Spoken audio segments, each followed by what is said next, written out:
Welcome to a new Daily Top Askreddit video. Today's topic: what were some times when you died inside?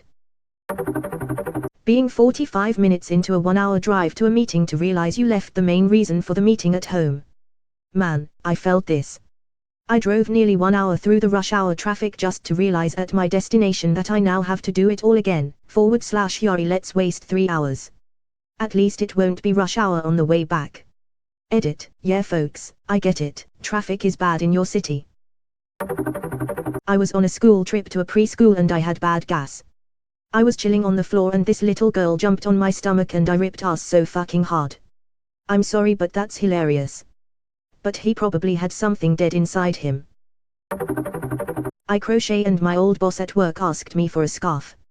He requested lilac, which I thought was odd, but he was super insistent and even sent me a color chart pointing out the exact shade he wanted. I bought the yarn and made him a scarf, but then ran into him and mentioned the scarf again and he started cracking up saying he was joking.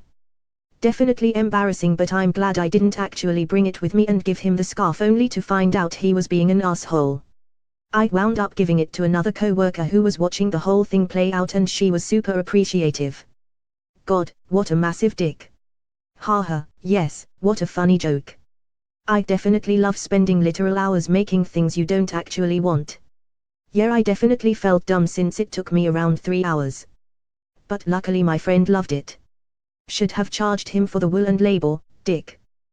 This is one of those occasions when a person could really suck the air out of the room and just make it super awkward. No, I definitely made it for you. I spent a lot of time on it and bought the materials. I definitely don't think that you, in a management position, would ever ask for us to perform wasteful and time-consuming tasks that you weren't serious about. I will leave the scarf on your desk tomorrow. Not caring about how uncomfortable a situation gets is almost a superpower.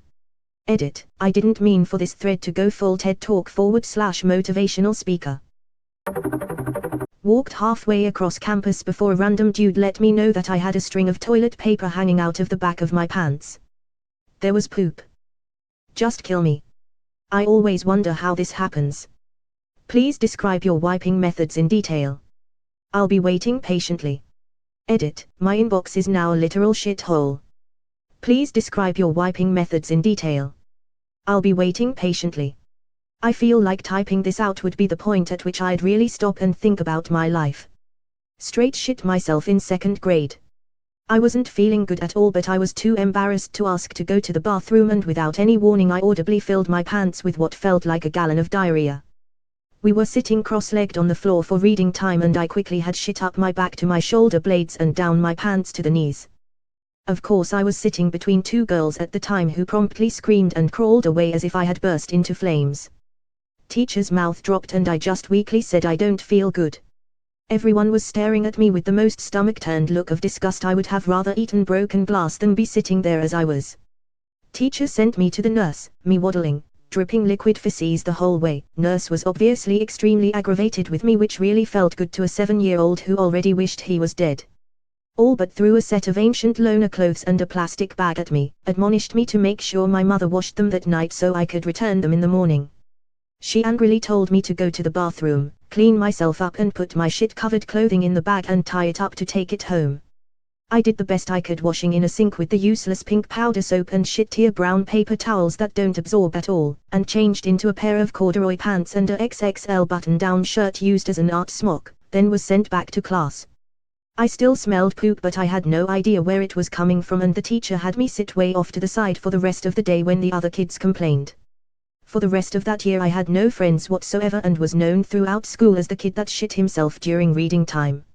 Luckily I changed schools the next year, so I left my shitty reputation behind me. Edit, rip inbox lol. I'm glad my shit story has brightened a few mornings. It was almost 35 years ago and I'm quite over it now, as one thing I've learned is that shitting yourself is a universal part of the human condition, no matter what people might say, think, or act like when it happens. It certainly wasn't the last time I've shat myself in my 40 years on this earth. Username definitely checks out, but it was assuredly the most embarrassing. The behavior of the adults in this situation was appalling, especially in retrospect. A 7-year-old doesn't know what is and is not appropriate in that regard, so I just accepted it as we all did, but unfortunately it was not that far out of the norm back then, and most people that went to school in those days could likely share similarly fucked up stories. Most of my teachers themselves grew up in the days where they were physically struck for the most minor of transgressions and nobody batted an eye, so I'm sure acting like a crotch towards a student that legitimately had an accident didn't even cross their minds as being inappropriate. I'm glad that teachers are better in that regards these days, and that children's emotional needs are treated just as importantly as their academic ones. Side note, my mom was pissed when she found out what happened when she got home from work that evening, and called the school to complain, but nothing ever came of it to my knowledge. She worked long days, and as a struggling single mom with a deadbeat ex-husband it wasn't exactly feasible for her to take off from work to push the issue. C'est la vie. Oh yeah, and thanks for the shinies. Why the hell wouldn't they send you home? When I shit my pants in 3rd grade, had the shits and jumped off the swing too hard, they sent me home lol. Grammar. That time I left school while chatting to friends and spotted my mom's car, got in said car and uttered the usual thanks for picking me up mom, only to realize that it was not in fact my mom's car, but a complete stranger and their family. Were they good sports about it at least? I kinda sat there for a minute staring while my brain came to the decision that yes, this is indeed the wrong car, perhaps I should get out. The dad just said wrong car and I left and pretended that nobody saw my horrifying mistake. Since when we adopted this kid? It's not kidnapping, it's a surprise adoption. Jesus, Jim. You have to tell me these things. My girlfriend decided she liked my best friend more, broke up with me, tried to get with him but he friend-zoned her right off the bat. It was sad for a long time but now I think it's hilarious. Her best friend is a bro. Hell yeah he is. It was pretty funny, she was all texting him about wanting to get with him and he texted back and friend-zoned her. I was there. Sounds like a good friend. He is. I trust that kid with my life. At least she did the right thing and broke up with you first. Seems a lot of people skip that step. I was supposed to fill in for the coach of my son's soccer team this weekend, but plans changed. This morning I told my son I wouldn't be coaching his team on Saturday. He said, good. Dead inside. Maybe he is just shy. Anything but. He's 13 and parents are embarrassing. When I was 17, depressed and was seriously considering ending my life, I wanted to know how my mother had died. She died when I was 2, so I never knew her. Before I decided on killing myself, I wanted to know how she had passed away. So one day in the car, just me and my dad, I asked my dad how she died. He didn't say anything for like a full-on minute and I was nervous about his reaction, so when I finally looked at him there were tears running down his face. It was that moment I felt like a piece of crap for wanting to end my life. What made it worse was that when he finally gathered himself, he told me she had hung herself due to her BPD, borderline personality disorder. So I felt like an even bigger piece of crap. So just seeing how 15 years after she died that was how he reacted when asked how she died, I knew I couldn't make him feel that way again. So I was living for myself, but to stop him from going through that again. Edit. Wow, did not expect this to blow up. Thank you all for the kind messages and responses.